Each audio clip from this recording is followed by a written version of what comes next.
few years now since you guys have had this kind of a mid-season break. I mean, did it feel like it came for this group at just the perfect time in the schedule after kind of that grueling January? I mean, yeah, we played obviously a lot of games, especially on the road.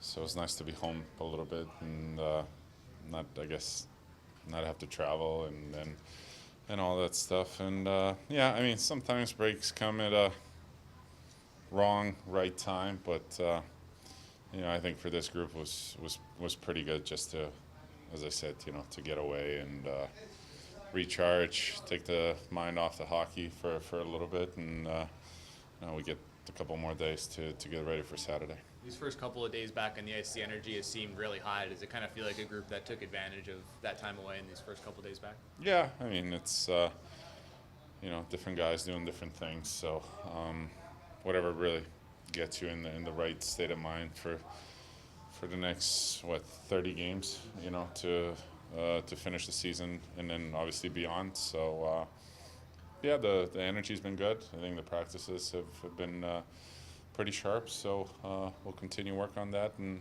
get ready for Saturday. What do you think about Juice's 4 games or 3 games at 4 Nations? I didn't watch a whole lot. As in, not at all. When you played in those tournaments, whether it was Olympics or World Cup, how weird was it to be out there against a guy who's your teammate for 82 games, but for a week he's not? Yeah, it's strange a little bit, obviously. I guess the one thing for me is playing for Team Slovenia. We were expected to lose, so it doesn't really, it didn't impact that too much.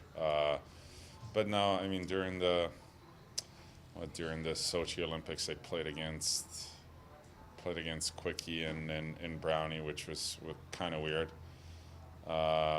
Actually, I left the game because I was sick too, so it wasn't too weird. But yeah, I mean, it's not obviously not ideal because you're almost forced to not like the guy, and with playing against him. But I guess it's the old cliche, but once the puck drops, you're really trying to do your own thing. It doesn't really matter who you're playing against or who you're playing with. You're trying to win the game, and I guess that's what happens every time. Are you cognizant of it in a moment, like when World Cup, maybe you're against Dewey or Karts and that? Like, do you know if I'm in a battle like that's Drew, and in a week we're trying to battle for the playoffs, or do you kind of lose sight of that when you're in the moment? No, you're living the moment really, and once you're in the ice, the game's too fast to think about that. So you go in the corner and trying to win a battle, and that's about it. Kopi, in games that you do watch, I'd be interested. Are you just a fan, or are you still trying to find something, learn something, pick up something from maybe another team or another player? Yeah, you're trying to watch for little things to see if you can implement them in your game. Yeah, just some stuff that's going on the ice to see if I guess I can do anything different to help me out offensively, defensively, face-offs, stuff like that. If I can't do that, points percentage-wise, solid in a playoff spot. I've been asking various people about it. What about this team tells you you're a playoff team? I mean, it's just the style of play, really. It's not the sexiest by any means, but it gets the job done. So,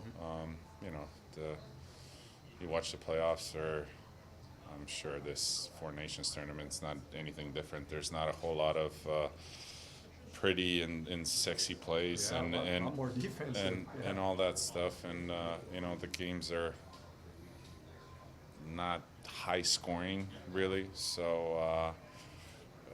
I mean, that's the style of play that wins you, meaningful hockey games. So, I think we've been doing throughout that. We're kind of used to grind out games and, just kind of chip away and make sure that, we're always in the game. And on top of that, care about each other and play for each other.